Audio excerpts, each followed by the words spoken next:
What's up guys, Sinclair Photos here, and today we're gonna talk about something that no one ever really wants to have to deal with, and that is buying a car nightmares, man. This car being my dream car and all, I thought it was gonna be an excellent process, and it was anything but that.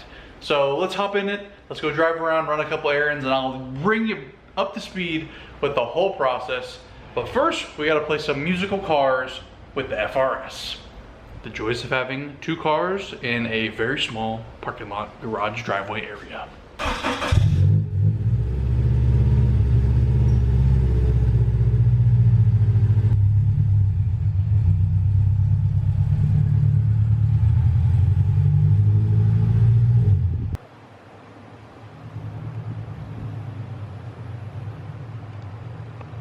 And now for the good stuff. V10 R8 startup. Cold start too, nice. Exhaust coming soon, sooner than you think. Now this is a nice view. One thing about this car though is she's a little old girl, and she takes a little while to warm up.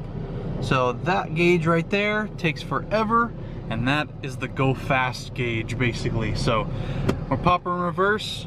This thing takes forever to pop up, but when it does, we can start rolling, and that single clutch does not like reverse at all. All right, let's get on the road. Bye-bye, FRS. See you later. God bless me.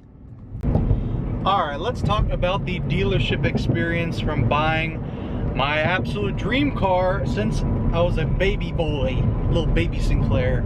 So basically, before I even went to the dealership, I had to call them and ask for, I guess, the out the door price with the interest rate.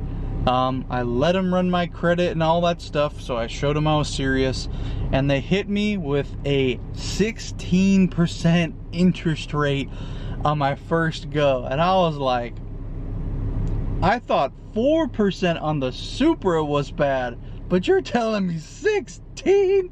God damn! So yeah, wasn't about to do that.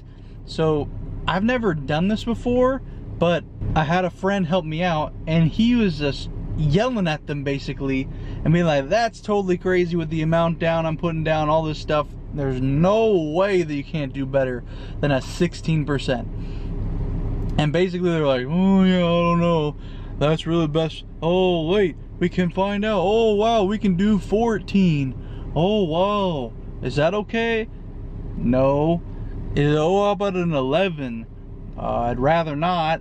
And they finally hit us with a 9. I told them I wanted to be under double digits, and they gave me like a 9.99. And I was like, you know what? That's better than a 16.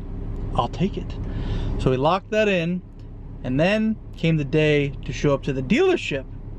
And then this happened. So basically it starts with all the back and forth of saying I'm interested in the vehicle, la la la la la. We pick out a day to go check out the car.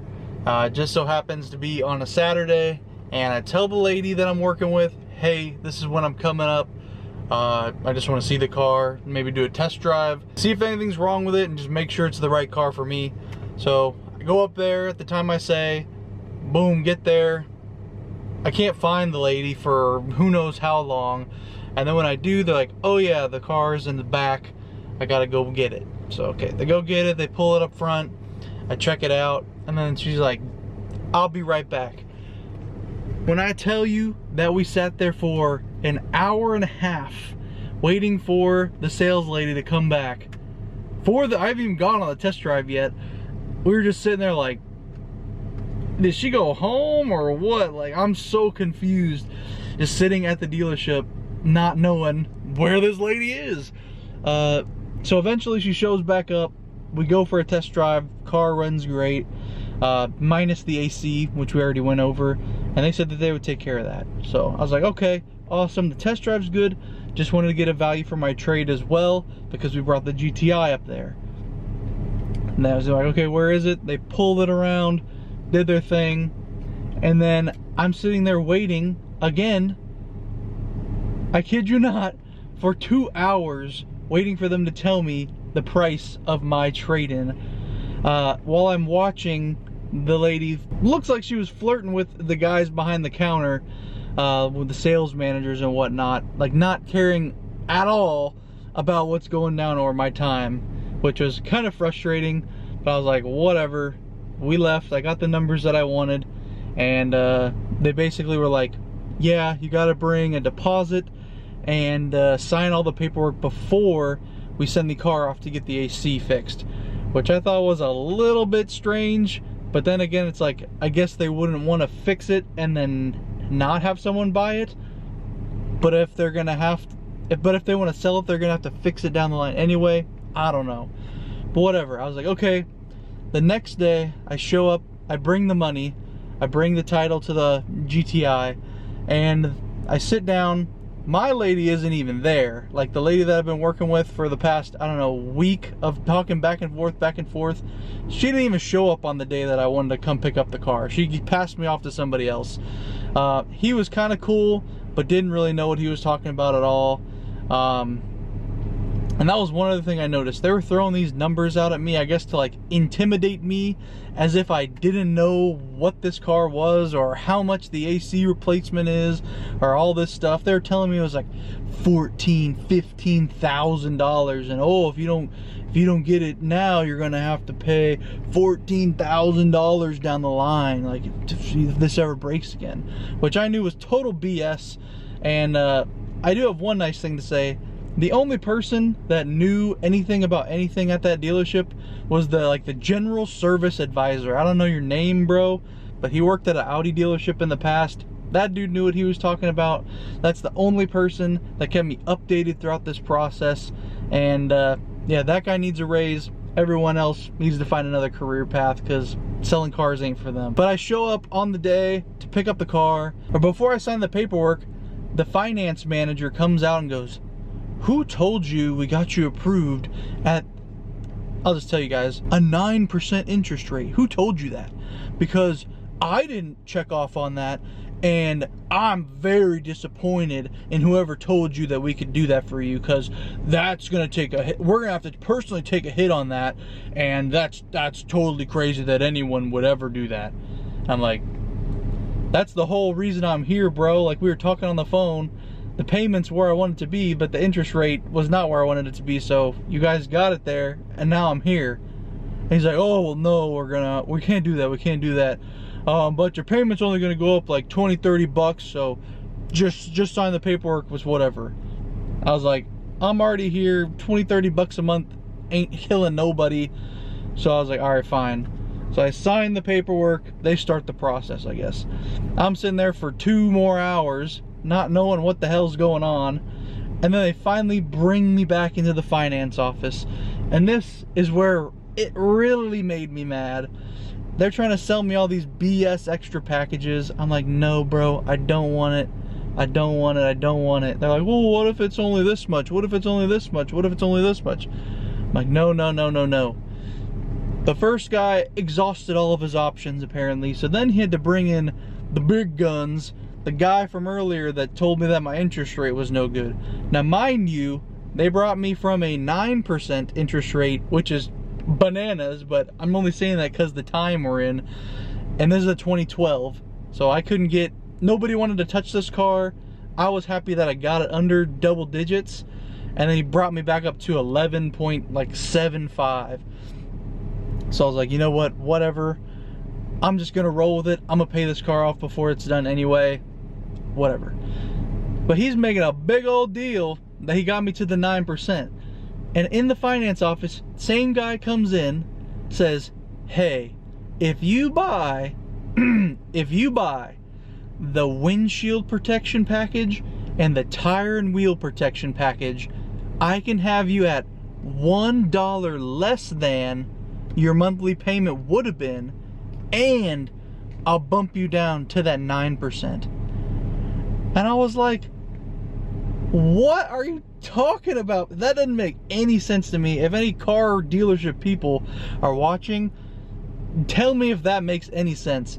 Because the same guy that told me I can't be at this 9% just offered to take me from the 11 to a 9 if I buy something. That doesn't seem right to me.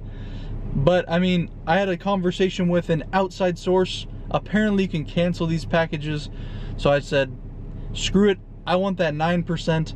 So I got the windshield and tire and wheel protection. That's the only time I've ever bought anything in the finance office, and I still feel nasty about it to this day making this video, and I've had the car over a month. Yeah, so let me know if that is legal. That doesn't seem like it should be, but I have a 9% on this car now. He's happy, I'm pissed off, whatever, I just want to go home. I sign the paperwork and I leave. Meanwhile, they have the car. I don't have a car. I have a doo-doo 3 Series loaner car for the time being. And my God, they said the thing would take 3 to 5 days. This repair took 2 whole weeks, bro. I was sitting there every day trying to call the salesman, the saleswoman that was helping me. No answer. Oh yeah, let me check on that for you. No answer. And then I called up. I was like, hey, I'm the guy with the R8. Y'all are fixing the AC for me. Who do I even talk to? Like, who would be in charge of that? Then they passed me along to the general sales manager, and that guy was cool. He told me, we talked about the car for a little bit on the phone, and he made me feel better about it. But still, like, the whole thing was just nasty, nasty, nasty. Then 2 weeks later, I get the car, all is well, and I thought this was so funny. I look at the car, everything checks out. They like paint corrected it or something, so the paint looks really nice. And the guy dropping it off goes, oh yeah, by the way, we don't have the gas card. I left it in another one of our cars, so you gotta fill up the tank. That's cool, right? Have any of you guys ever bought a car and not gotten it on a full tank of gas? I'm pretty sure I hopped in this thing and it was at a quarter tank. And I'm like at the gas station, I'm like, bro, you can't just fill it up or something? You don't have a company card? He's like, no, we can't really do that. I was like, okay, bro, I'm sick and tired of dealing with you guys. So I took the car and now I have it. So I don't know what they were smoking at that dealership, but I can tell you 100% sure I will not be going back there. I'll never buy another car from probably AutoNation ever again. AutoNation of the Woodlands especially was a terrible, terrible experience, and I highly recommend you don't go there, because I know for AutoNation you can send cars from one AutoNation dealership to the other, and they don't charge you for that. So I would highly recommend, if you're looking at a car from BMW of the Woodlands, you go to another AutoNation dealership and have them send it to you there, so you can actually get some quality customer service. And it's not like I'm buying a freaking 2002 Hyundai Sonata. We buying the big V10 R8, bro. I would think there's something better. Maybe that's my ego getting in the way, but I just feel like you should make the person feel special that they're buying the most expensive thing they've ever bought in their life and are nervous as heck about it. But that's just me. One more thing also, I'm supposed to be, this was like 2 weeks ago, it's coming up on like, I'm maybe like 5 or 6 days away from having to make my first payment, and I don't have the paperwork yet about how to make this payment. And I'm like, I call the dealership, 1 time can't get them through, 2 times my person's not there again, 3 times they put me on hold or something, then they finally get to me. I call them like 5 times, nobody picks up the phone. I don't know if they're all asleep at 2 o'clock on a Tuesday or what they're doing, but the next day I call them and I actually get through to my sales lady that I was working with.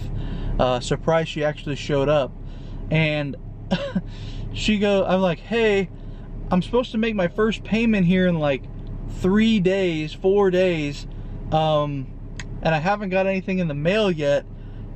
Do you have anything there, like, know where I'm supposed to make this payment, or like what do I do, because I'm not trying to miss a payment?